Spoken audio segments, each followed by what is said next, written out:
आज हम पढ़ने वाले हैं राष्ट्रीय मानव अधिकार आयोग के बारे में। ठीक है, क्या पढ़ने वाले हैं? राष्ट्रीय मानवाधिकार आयोग। अब देखिए, मानवाधिकार की अगर बात आती है तो सबसे पहले हमें यह जानना होता है कि मानव अधिकार क्या होते हैं। मानव अधिकार क्या होते हैं? मानव अधिकार की यदि हम बात करें तो प्रत्येक व्यक्ति कैसा जीवन चाहता है कि एक प्रतिष्ठित और गौरवशाली जीवन जीना चाहता है। उसके लिए संयुक्त राष्ट्र संघ ने मानव अधिकार की परिभाषा दी और मानव अधिकार की परिभाषा देते हुए कहा कि प्रत्येक व्यक्ति को धर्म, लिंग, जाति, भाषा और राष्ट्रीयता के आधार पर उसमें भेदभाव नहीं किया जाना चाहिए। फिर क्या बात आती है कि प्रत्येक व्यक्ति को जीवन जीने की स्वतंत्रता होनी चाहिए। साथ ही साथ किसी भी व्यक्ति को गुलामी और दासता से बिल्कुल मुक्त होना चाहिए। क्या होना चाहिए? गुलामी और दासता से बिल्कुल क्या होना चाहिए? व्यक्ति मुक्त होना चाहिए। व्यक्ति को अपने जीवन में शिक्षा प्राप्त करने का अधिकार होना चाहिए, अभिव्यक्ति का अधिकार होना चाहिए। ये तमाम प्रकार के अधिकार मानव को मानव होने के नाते प्राप्त होने चाहिए। ठीक है, अगर मानव को मानव होने के नाते मानव अधिकार नहीं दिए जाएंगे तो वह क्या होगा? उसकी मानवता को सबसे बड़ी चुनौती होगा। ऐसा कहा था किसने? नेल्सन मंडेला ने। ठीक है, तो इन मानव अधिकारों के संरक्षण के लिए बनाया गया है क्या? ये मानव अधिकार आयोग। तो इस मानव अधिकार आयोग का क्या ऐतिहासिक परिदृश्य रहा है, इसको थोड़ा जानते हैं। देखिए, होता क्या है, वर्ष 1215 में, कब? 1215 ईस्वी में ब्रिटेन में एक राजा हुए, किंग जॉन। क्या नाम था उनका? King John. तो इन किंग जॉन के द्वारा ब्रिटेन के जो सामंत हुआ करते थे, उन सामंतों को अधिकारों का एक पर्चा जारी कर दिया गया। और वह कब किया गया? 15 मार्च 1215 को। इसे क्या कहा गया? इसे कहा गया अधिकारों का मैग्ना कार्टा। क्या कहा गया इसे? Magna carta. अब देखिए, धीरे धीरे समझ विकसित होती चली गई और जनता को यह समझ में आने लगा कि हमें जीवन जीने के लिए कुछ अधिकार प्राप्त होने चाहिए। उसी के एवज में यदि हम देखते हैं तो 1789 में फ्रांस में एक क्रांति होती है जिसे हम जानते हैं फ्रांसीसी क्रांति के नाम से। इस फ्रांसीसी क्रांति का जो मुख्य आदर्श शब्द थे वह क्या थे? समानता, स्वतंत्रता और था बंधुत्व। अब देखिए, इन शब्दों को यदि हम देखें तो ये कहीं ना कहीं रिलेट करते हैं इससे। ठीक है, तब होता क्या है, जब फ्रांस की जनता, वहां का जो शासक होता है लुई 16वां, उससे करती है अपने अधिकारों की मांग। किंतु यहां पर लुई 16वां जब इन्हें इस प्रकार के अधिकार नहीं दे पाता है, तब क्या किया जाता है? इस लुई 16वें को ही फांसी पर चढ़ा दिया जाता है। ठीक है, अब एक राजा की हत्या कर दी जाती है। अब बात करते हैं हम अमेरिका की। अमेरिका ने जब अपना संविधान लागू किया तब उसने बिल ऑफ राइट्स में अपने देश की जनता को कुछ मूल अधिकार प्रदान कर दिए थे। ठीक है, अमेरिका ने भी अपने देश की जनता को अधिकार दे दिए थे, यहां पर ब्रिटेन के राजा ने दे दिए थे। अब धीरे बात आती है कि क्या इन अधिकारों के देने से यहाँ पर मानव अधिकार आयोग बन गया था, तो नहीं, इन अधिकारों के देने से यहाँ पर कोई मानव अधिकार आयोग नहीं बना था। देखिए, जब द्वितीय विश्व युद्ध चल रहा था तो उस द्वितीय विश्व युद्ध में क्या हुआ था, बहुत सारे लोग मारे जा रहे थे। यहां तक सैनिक तो लड़ रहे थे, साथ ही साथ जो आम जनता रहती है वो भी युद्ध में शामिल हो रहे थे और वो भी बहुत सारे लोग मारे जा रहे थे। तब होता क्या है कि वैश्विक शांति की बात की जाती है द्वितीय विश्व युद्ध के बाद, और विश्व में शांति स्थापित करने के लिए एक संस्थान का गठन किया जाता है और उस संस्थान का नाम रखा जाता है क्या, संयुक्त राष्ट्र संघ। तो संयुक्त राष्ट्र संघ की स्थापना की गई 24 अक्टूबर 1945 को। क्या बना था, यूएनओ। इस यूएनओ ने क्या करा था, इस यूएनओ ने विश्व में लोगों को मानव अधिकार प्रदान करने के लिए एक पहल की, और इसके तहत उन्होंने कहा कि हमें एक संयुक्त राष्ट्र मानव अधिकार आयोग की स्थापना करनी चाहिए। क्या की स्थापना, संयुक्त राष्ट्र मानव अधिकार आयोग।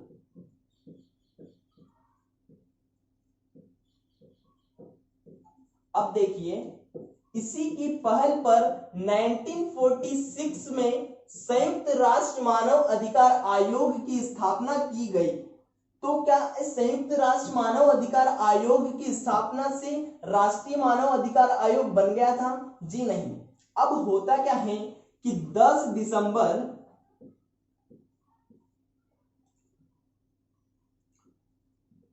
1948 को संयुक्त राष्ट्र संघ की एक बैठक होती है, और इस बैठक में क्या किया जाता है, एक 30 आर्टिकल वाला सार्वजनिक घोषणा पत्र जारी किया जाता है, जिसमें मूल अधिकारों की बात की जाती है। मतलब मानव अधिकार की यहां पर बात की गई इस 30 आर्टिकल वाले सार्वजनिक घोषणा पत्र में। और इसी 10 दिसंबर को अब हम क्या मनाते हैं, मानव अधिकार दिवस के रूप में मनाते हैं। उसी दिन से हम इसे मानव अधिकार दिवस के रूप में मनाते हैं। ठीक है, यह 30 आर्टिकल वाला एक फरमान भी जारी कर दिया गया। क्या अब बन गया था क्या राष्ट्रीय मानव अधिकार आयोग? जी नहीं, अभी भी नहीं बना था। फिर होता क्या है कि 1991 में फ्रांस की राजधानी पेरिस में संयुक्त राष्ट्र संघ की एक बैठक होती है, और उस बैठक के अंदर एक सिद्धांत दिया जाता है,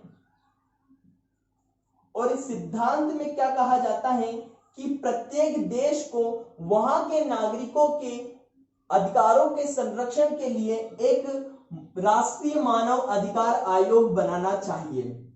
ठीक है, तब इस पेरिस सिद्धांत के तहत बनाया गया है क्या, हमारे यहां पर राष्ट्रीय मानव अधिकार आयोग। क्या बनाया गया, राष्ट्रीय मानव अधिकार आयोग। अब देखिए, इस राष्ट्रीय मानव अधिकार आयोग की जो स्थापना की गई, किसके तहत की गई, तो पेरिस सिद्धांत के तहत की गई। और कब की गई, तो वह की गई 12 अक्टूबर 1993 को। ठीक है, अब बन गया हमारे यहां पर क्या, राष्ट्रीय मानव अधिकार आयोग। तो क्या यह राष्ट्रीय मानव अधिकार आयोग संवैधानिक संस्थान है? तो नहीं, भारत के संविधान में कहीं भी इसका उल्लेख नहीं किया गया है। फिर कौन सा संस्थान है यह, तो यह संवैधानिक संस्थान तो नहीं है।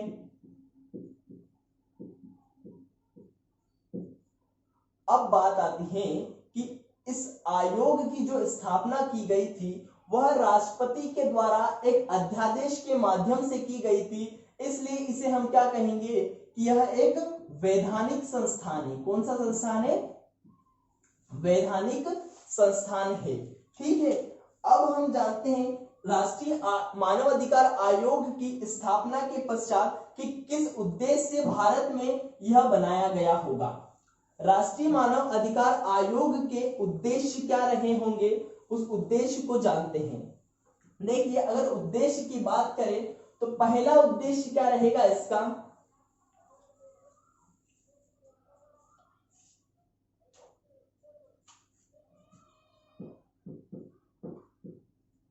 कि वे सभी संस्थाएं, जितनी भी संस्थाएं हैं और जितनी भी व्यवस्थाएं हैं, वे सभी संस्थाएं और व्यवस्थाएं जो मानव अधिकारों के संरक्षण के लिए कार्य करती हैं उन्हें मजबूती प्रदान करना। क्या कार्य रहेगा इसका, कि वे सभी संस्थाएं जो मानव अधिकार के संरक्षण हेतु कार्य करती हैं उन्हें मजबूती प्रदान करना। फिर दूसरी बात आती है कि मानव अधिकार संरक्षण की दिशा में किए गए जो कार्य हैं, मानव अधिकार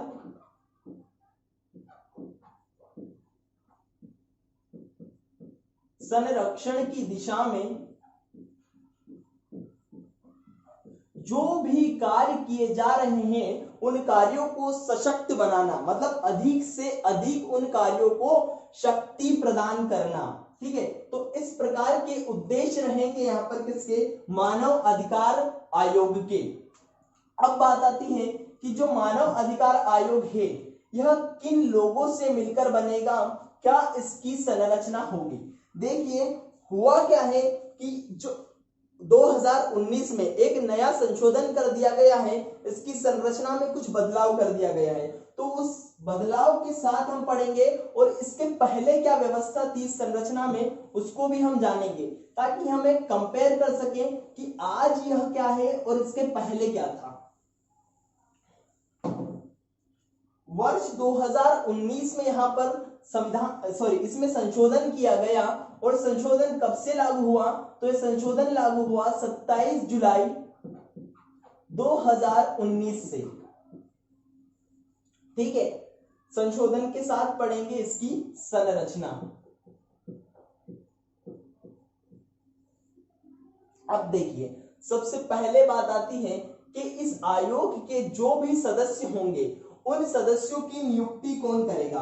तो इन सदस्यों की जो नियुक्ति की जाएगी वो किसके द्वारा की जाएगी, वो की जाएगी राष्ट्रपति के द्वारा। कौन करेगा इन सदस्यों की नियुक्ति, राष्ट्रपति। तो क्या राष्ट्रपति अकेले इसकी नियुक्ति कर लेंगे, नहीं, अकेले राष्ट्रपति इन सदस्यों की नियुक्ति यहां बिल्कुल नहीं करेंगे, तो फिर किसकी सलाह पर करेंगे। तो यहां पर राष्ट्रपति को सलाह देने के लिए 6 सदस्यीय एक समिति बनाई जाती है। कितने सदस्यीय, 6 सदस्यीय एक समिति बनाई जाती है। अब इन 6 सदस्यों में कौन कौन शामिल होगा, पहला यदि हम देखें तो होगा भारत का प्रधानमंत्री। कौन होगा, भारत का प्रधानमंत्री इस समिति में शामिल होगा, जो कि इन सदस्यों को नियुक्त करने के लिए राष्ट्रपति को सलाह देगा। दूसरा व्यक्ति होगा गृह मंत्री। ये दोनों किसकी तरफ से हो गए, तो ये दोनों हो गए सरकार की तरफ से। अब जो 2 व्यक्ति होंगे वो बिल्कुल न्यूट्रल होंगे, तो वो कौन कौन होंगे, एक होंगे लोकसभा के अध्यक्ष और दूसरे होंगे राज्यसभा के उपसभापति। कौन होंगे, उपसभापति। यहां पर राज्यसभा के सभापति को नहीं लिया गया है, किसे लिया गया है, उपसभापति को। तो ये 2 न्यूट्रल हो गए। जो 2 लोग और होंगे तो वो कौन होंगे, वो होंगे विपक्ष के नेता। यहां देखिए एक होगा लोकसभा में विपक्ष का नेता और दूसरा होगा वो होगा राज्यसभा में विपक्ष का नेता। यह 6 सदस्य मिलकर राष्ट्रपति को इस आयोग के सदस्यों की नियुक्ति हेतु सलाह देंगे और इस सलाह को मानने के लिए राष्ट्रपति बाध्यकारी होते हैं। क्या होते हैं, बाध्यकारी होते हैं। अब ठीक है, लोग सलाह दे रहे हैं, राष्ट्रपति इनकी नियुक्ति कर रहे हैं, तो कौन कौन यहां पर होंगे अब सदस्य। ठीक है, सबसे पहली बात आती है कि यहां पर होगा एक अध्यक्ष। मानव अधिकार आयोग का एक अध्यक्ष होगा और उस अध्यक्ष की योग्यता क्या होगी। देखिए जो 2019 के संशोधन के पहले जो योग्यता हुआ करती थी वह हुआ करती थी कि यह जो अध्यक्ष होगा वह सुप्रीम कोर्ट का सेवानिवृत्त मुख्य न्यायाधीश होगा। कौन होगा? सुप्रीम कोर्ट का सेवानिवृत्त मुख्य न्यायाधीश। ठीक है, लेकिन इस 2019 के संशोधन के तहत यहां पर जो होगा वह सेवानिवृत्त न्यायाधीश तो होगा ही होगा, परंतु वह मुख्य न्यायाधीश होगा तब भी चलेगा, और अगर वह अन्य कोई न्यायाधीश है तब भी चलेगा। तो अभी वर्तमान में क्या हो गई, इसकी व्यवस्था इस प्रकार से हो गई कि वह सुप्रीम कोर्ट का मुख्य न्यायाधीश या फिर अन्य न्यायाधीश होना चाहिए जिसकी अपनी सेवा पूरी हो गई हो। फिर दूसरी बात आती है कि दूसरा सदस्य कौन होगा। तो यहां पर जो दूसरा सदस्य होगा वो होगा सुप्रीम कोर्ट का वर्तमान या फिर सेवानिवृत्त, दोनों में से कौन सा भी न्यायाधीश हो सकता है। तीसरा जो सदस्य होगा वो होगा कौन? हाईकोर्ट का वर्तमान या फिर सेवानिवृत्त।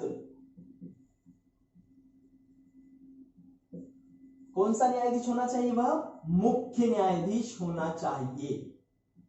वर्तमान या फिर सेवानिवृत्त कैसा न्यायाधीश होगा? तो मुख्य न्यायाधीश होगा। कितने सदस्य हो गए? अध्यक्ष, सुप्रीम कोर्ट का न्यायाधीश, हाई कोर्ट का न्यायाधीश, 3। अब क्या होता है कि यहां पर 3 ऐसे सदस्य होंगे जिनको मानव अधिकार का अच्छा खासा ज्ञान हो। अब बढ़ाकर यह 3 किए गए हैं, लेकिन जब 2019 का संशोधन नहीं आया था उस समय इन सदस्यों की संख्या हुआ करती थी 2, लेकिन अब कितनी कर दी? यहां पर 3 कर दी है इन सदस्यों की संख्या। और 3 सदस्यों में से एक सदस्य जो होगी वह महिला होना क्या हो गया है? यहां पर आवश्यक हो गया है। इन 3 में से एक सदस्य महिला होना आवश्यक कर दिया है। फिर अब बात आती है कि क्या इतने ही सदस्य होते हैं? जी नहीं, यहां पर कुछ पदेन सदस्य भी होते हैं। तो देखिए 2019 के संशोधन के पहले जो पदेन सदस्य हुआ करते थे उनकी संख्या होती थी कितनी? 4। ठीक है, 4 सदस्य होते थे पदेन सदस्य के रूप में। कौन कौन होते थे? तो एक होता था एससी आयोग के अध्यक्ष। अब ये पदेन सदस्य क्या होते हैं? पहली बात ये तो पदेन सदस्य मतलब वह किसी न किसी संस्थान में पहले से कार्यरत है और वह अपना कार्य इस आयोग में भी आकर कर रहे हैं, मतलब यहां पर भी वह पद संभाल रहे हैं। तो वह 4 सदस्य कौन कौन होते थे? एक होते थे एससी आयोग के अध्यक्ष, मतलब जो अनुसूचित जाति आयोग है उसके अध्यक्ष।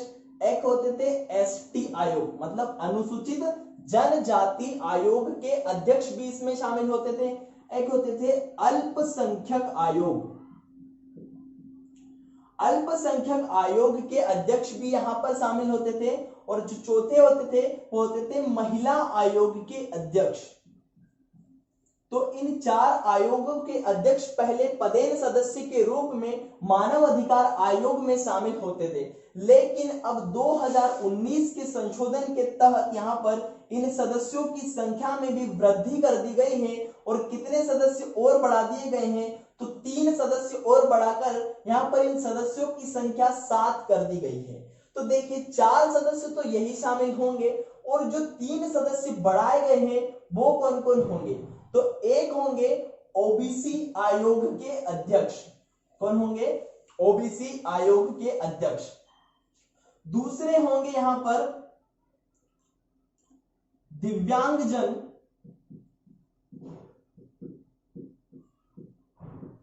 के जो मुख्य आयुक्त होंगे उन्हें भी शामिल किया जाएगा।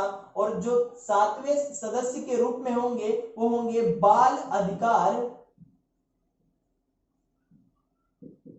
संरक्षण आयोग के अध्यक्ष। तो इस प्रकार से यहां पर कितने सदस्य हो गए हैं? 7।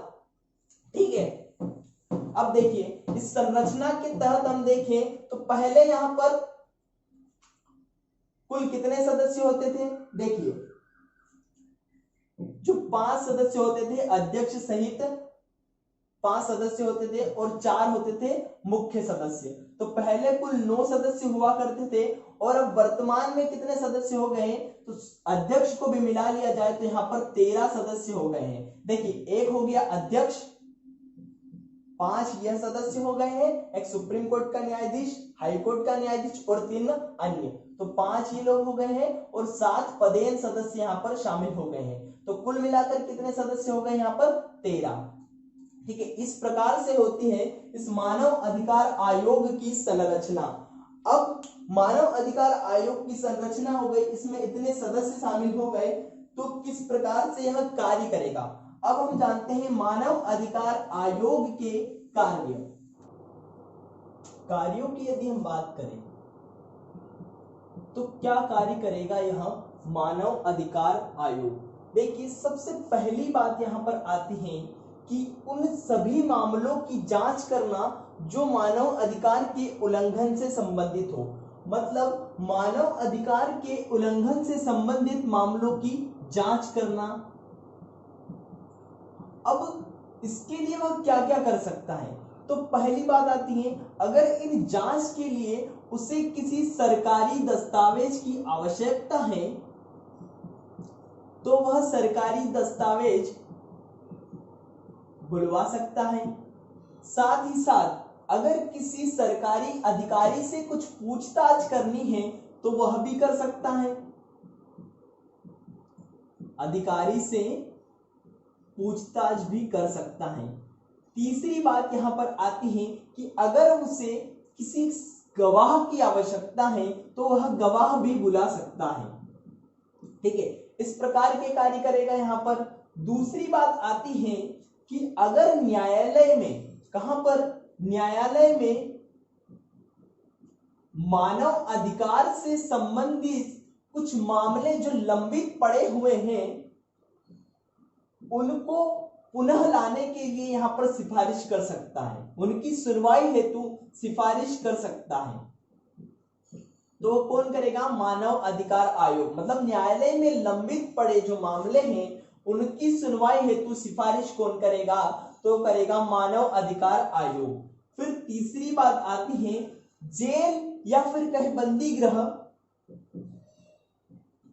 देखिए, हम जानते हैं कि यहां पर भी लोगों के मानव अधिकार का उल्लंघन हो सकता है। अगर मानव अधिकार आयोग को ऐसा लगता है तो वह फिर जेल या बंदी गृह में जाकर इस बात की जांच कर सकता है कि कहीं लोगों के मानव अधिकार का उल्लंघन तो नहीं हो रहा है। यहां भी वह पहुंच सकता है। अब क्या होता है? अब बात आती है कि यदि मानव अधिकारों का उल्लंघन किया जा रहा है और मानव अधिकारों के उल्लंघन के साथ साथ यदि उन्हें किसी प्रकार का नुकसान हो जाता है। अब मानव अधिकारों के उल्लंघन के साथ अगर किसी प्रकार का नुकसान हो जाता है तब फिर क्या करेगा? यहां पर जो मानव अधिकार आयोग है वह क्या कर देगा?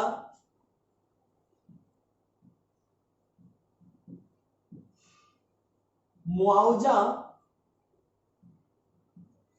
या फिर हर्जाना देने की सिफारिश भी कर सकता है। अब बात आती है और क्या कार्य करेगा? तो देखिए, जो मानव अधिकार आयोग रहता है वह क्या कार्य करता है? अपनी जो रिपोर्ट रहती है उस रिपोर्ट को राष्ट्रपति के समक्ष प्रस्तुत करता है। अपना प्रतिवेदन किसे देता है? वह राष्ट्रपति को देता है और राष्ट्रपति फिर क्या करते हैं? उसे संसद के दोनों सदनों में उसे रखवाते हैं, लोकसभा और राज्यसभा दोनों में रखवाते हैं। इन तमाम प्रकार के कार्य यहां पर कौन करता है? मानव अधिकार आयोग करता है।